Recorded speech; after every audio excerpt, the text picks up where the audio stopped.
அஸ்ஸலாமு அலைக்கும் ஃப்ரெண்ட்ஸ், எல்லோரும் எப்படி இருக்கீங்க? அல்ஹம்துலில்லாஹ் நாங்கள் எல்லோரும் நல்லாயிருக்கோம். நீங்களும் நல்லா இருப்பீங்கன்னு நினைக்கிறேன். நான் இன்றைக்கி வீடியோவில் செய்ய ரெசிபி என்னென்னா எண்ணெய் கத்திரிக்காய் குழம்பு தாங்க செய்யப்போய்.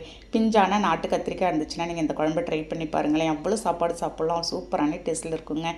எங்கள் ஊர்லெலாம் மழை கிளைமேட்டாக இருந்துகிட்ருக்குது. இந்த கிளைமேட்டில் இந்த குழம்பு வச்சு நீங்கள் சாப்பிட்டா அதுக்கு ஒரு அப்பளத்தோடையும் முட்டையோடையும் இன்றைக்கி சாப்பிட போகிறவங்க ஒரு லஞ்ச் ப்ரிப்ரேஷன். இப்போ வாங்க எப்படி செய்யலான்னு பார்க்கலாம். இப்போ அதுக்கு தேவையான நான் பொருள் எல்லாத்தையும் ரெடி பண்ணி கட் பண்ணி வச்சுருக்கேங்க. இந்த மாதிரி பிஞ்சு கத்திரிக்காவை பார்த்து எடுத்துக்கோங்க. இப்போ அதுக்கு ஒரு தேவையான மசாலா தான் நம்ம ரெடி பண்ண போகிறோம். ஒரு வானலில் 2 ஸ்பூன் அளவுக்கு எண்ணெய் சேர்த்துக்கலாங்க. ஒரு 1/4 ஸ்பூன் ஜீரகம், 1/4 ஸ்பூன் மிளகு சேர்த்துருக்கேன். ஒரு 15 சின்ன வெங்காயம் இருக்குங்க. சேர்த்துட்டு ஒரு தக்காளி, ஒரு பெரிய பழமான தக்காளியை பார்த்து கட் பண்ணி அதையும் சேர்த்துருக்கேன். சேர்த்துட்டு இப்போ எல்லாத்தையும் அந்த மிளகு ஜீரகத்தோடு சேர்த்து நல்லா நம்ம வதக்கி விட்டுடலாம். பாருங்கள், இந்த மாதிரி ஒரு 50% வதங்கினதும் ஒரு 2 ஸ்பூன் அளவுக்கு மட்டும் நான் தேங்காய், துருவிய தேங்காய் சேர்த்துக்கலாம். நான் ஒரு 3 பேர் சாப்பிட்ற அளவுக்கு செஞ்சிட்ருக்குறேங்க. உங்களுக்கு நிறைய தேவை அப்படின்னா நீங்கள் அதை கூட குறைச்சி நம்ம செஞ்சுக்க வேண்டியதுதாங்க. பாருங்கள், இந்த அளவுக்கு நல்லா வதக்கிட்டு நம்ம ஆற வச்சிடலாம்.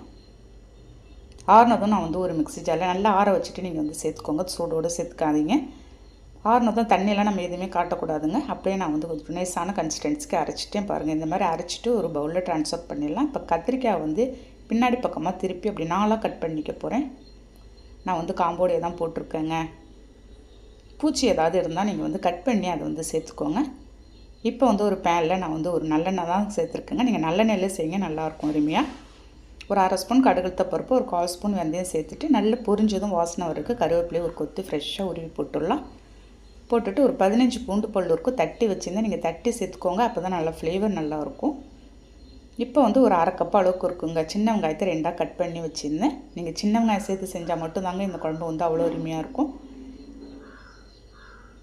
பாருங்கள், இந்த வெங்காயத்தை நல்லா ஒரு 50% வதக்கிட்டு ஒரு 2 தக்காளி, ஒரு மீடியம் சைஸ் தக்காளி சின்ன சின்னதாக கட் பண்ணி வச்சுருந்தேன். அதையும் சேர்த்துட்டேங்க. இந்த வெங்காயம் தக்காளி நமக்கு நல்லா கொஞ்சம் வதங்கி வரட்டும். இந்த எண்ணெய் கத்திரிக்காய் குழம்பு நிறைய வெரைட்டியில் செய்யலாங்க. இப்போ நான் சொல்கிற மெத்தடில் நீங்கள் செஞ்சு பாருங்களேன், அவ்வளோ சூப்பரான டேஸ்ட்டில் இருந்துச்சு. இப்போ இந்த சமயத்தில் நல்லா எல்லாம் வெங்காயம் தக்காளி 50% வதங்கினதும் நம்ம அரைச்சி வச்சு தான் மசாலா சேர்த்துட்றேன். சேர்த்துட்டு ஒரு 1/2 ஸ்பூன் அளவுக்கு தனி மிளகாத்தூள், 1/4 ஸ்பூன் மஞ்சத்தூள், 1 ஸ்பூன் அளவுக்கு மல்லி மிளகாய் சேர்த்து அரைச்ச தூள் சேர்த்துருக்கேங்க. சேர்த்துட்டு கட் பண்ணி வச்சுருந்தேன் நம்ம கத்திரிக்காயும் ஒரு 1/2 ஸ்பூன் தூள் உப்பு சேர்த்துக்கிறேன். சேர்த்துட்டு எல்லாத்தையும் நல்லா ஒரு மிக்ஸ் கொடுத்துடுங்க. இது இட்லி தோசைக்கு கூட அவ்வளோ அருமையாக இருக்குங்க இந்த குழம்பு. நம்ம ஒரு 2 நாள் வச்சு சாப்பிட்டாலும் அவ்வளோ நல்லாயிருக்கும். பாருங்கள், எல்லாத்தையும் நல்லா ஒரு 2 நிமிஷம் நல்லா லோ ஃப்ளேமில் வச்சு மிக்ஸ் பண்ணிவிட்டு ஒரு லெமன் சைஸ் புளி இருக்கும் கரைச்சி நான் ஊற்றிட்டுருக்கிறேன்.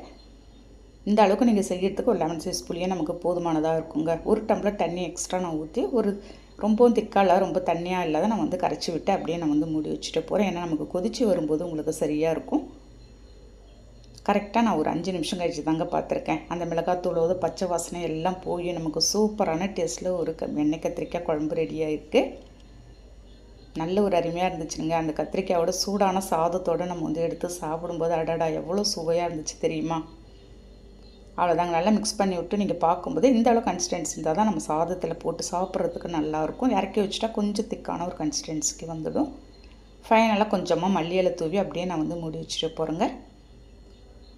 இப்போ ஒரு பிளேட்டில் சூடான சாதம் வச்சு நம்ம சாப்பிட போகிறோம். டேஸ்ட் எப்படி இருக்குதுன்னு பார்க்கலாம். அதுக்கு இன்றைக்கி அப்பளம் செஞ்சுருக்கேங்க. ஒரு முட்டை வேக வச்சு எடுத்து வச்சுருக்கேன். அப்படியே இந்த கத்திரிக்காய் குழம்பு எடுத்து நம்ம சேர்த்து நம்ம சாப்பிட்றதுக்கு எவ்வளோ சுவையாக இருந்துச்சு தெரியுமா? கண்டிப்பாக நீங்கள் இதை ட்ரை பண்ணி பாருங்கள். இந்த வீடியோ உங்களுக்கு பிடிச்சிருக்கும்னு நினைக்கிறேன். பிடிச்சிருந்தா அப்படியே லைக் பண்ணிவிட்டு ஷேர் பண்ணுங்கள். நாளைக்கு பார்க்கலாம். Okay, thank you, by.